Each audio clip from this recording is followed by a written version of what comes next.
Okay, so this is Ace, and Ace is a little bit afraid of most males. I would say in particular, there's this, because him and my other grandson, but Okay, so one of the things that I've been doing is I have some high-value treats, some meat treats that have a really strong aroma. I dropped one on the floor right here. He came over, picked it up, dropped it, picked it up, dropped it, but eventually ate it. So I put another one right on my tip of my shoe. So we have one of the guardian has a grandson here that is the dog is fearful of. So what I'm going to have you do is just take one of those treats, and I want you just to drop it on the floor, just kind of in front of in between your foot and the dog. Make a kissing sound. And about halfway between, no, not on your foot yet. That's too close. That's too advanced. So about halfway, about a foot in front of your foot, towards the dog. A little bit more towards your grandma, or more towards the dog. Sorry, that way. Right there, perfect. Drop it. All right. So what we're doing is we're basically giving the dog an incentive to come and approach the human, and we're letting the dog do it on its own time. So great. Pick up another one. Put it about halfway between you two again. So now the dog had to take another step towards you before it got the treat. We're going to do another one, halfway distance between the two of you. Now you're going to take another one and put it right in front of your toe, and then the other one on top of your sock. So do them at the same time.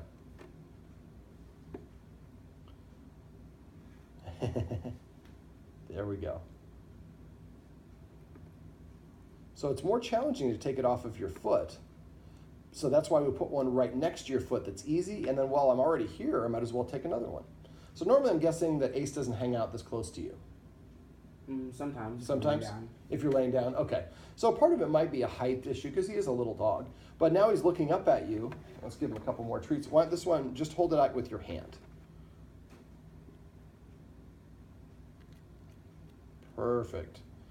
So for dogs, they very much, it's a literal sense. Whoever the leader is literally is in front. Whoever the follower is literally in the back. So what we want to do is we want to achieve kind of having the dog come to you, because then it's kind of when it's approaching you, then you're kind of in the power position, so to speak. But we want the dog to do it on its own steam. If we pull the leash or pull the dog or pick it up and force it to do it, it's not learning anything.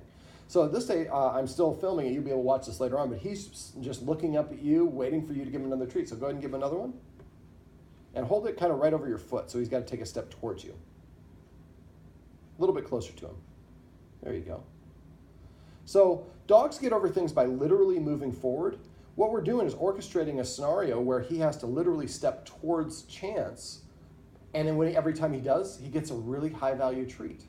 So if you're afraid to go into a building, but you finally worked up the courage and you went to the sidewalk and you found a $100 bill. Hey, this is pretty good. And then you looked up and you saw another $100 bill, halfway between you and the front porch. You walk up and grab that one and you see another one on the front porch. You're probably going to be motivated to keep on moving forward. So what we're doing is, using high-value treats that have meat-based, that have a really strong smell to achieve the same result. So now you haven't put any there, but he's now looking forward, leaning forward, and he's coming over, he's approaching your sock, or he's leaning towards it and sniffing to identify, is there another treat there? So a lot of us like to try to pet the dog and prove to the dog, I'm a good person. Look, I'm taking care of you, I'm caressing you and doing that. But if you're in that frame of mind where you don't trust the person, the more that they do almost reinforces what, if you think they're like a child molester and they're like trying to give you some candy, the more candy they give you, the more you think this guy is all about the wrong thing. So we let the dog do it on its own time, and we put it there, and the dog can take it and move away, eat the treat, and hey, that was pretty good. Comes back again and again and again. So what I'd like you to do is, I'm going to leave these treats here with you. I'd like you to repeat this process. So if the dog is hanging out by grandma, far side of the room, you're maybe sitting on the couch, you pull one of these treats, pull a handful out and tear him in half because he's a little guy. And then put it halfway between you and him. And if he can't come towards halfway, then put it closer to grandma. And so that he just has to take one or two or more steps towards you. But even if it's only one step, then you take another treat and you throw it like another foot away from him. So he has to take another step or two to get it. And each time he does that, like I said, something good happens. Eventually, he'll run right up to you and say, hey, buddy, where's my treats? Right, Ace? Now Ace is looking at me. All right, that's a good way to end this little video.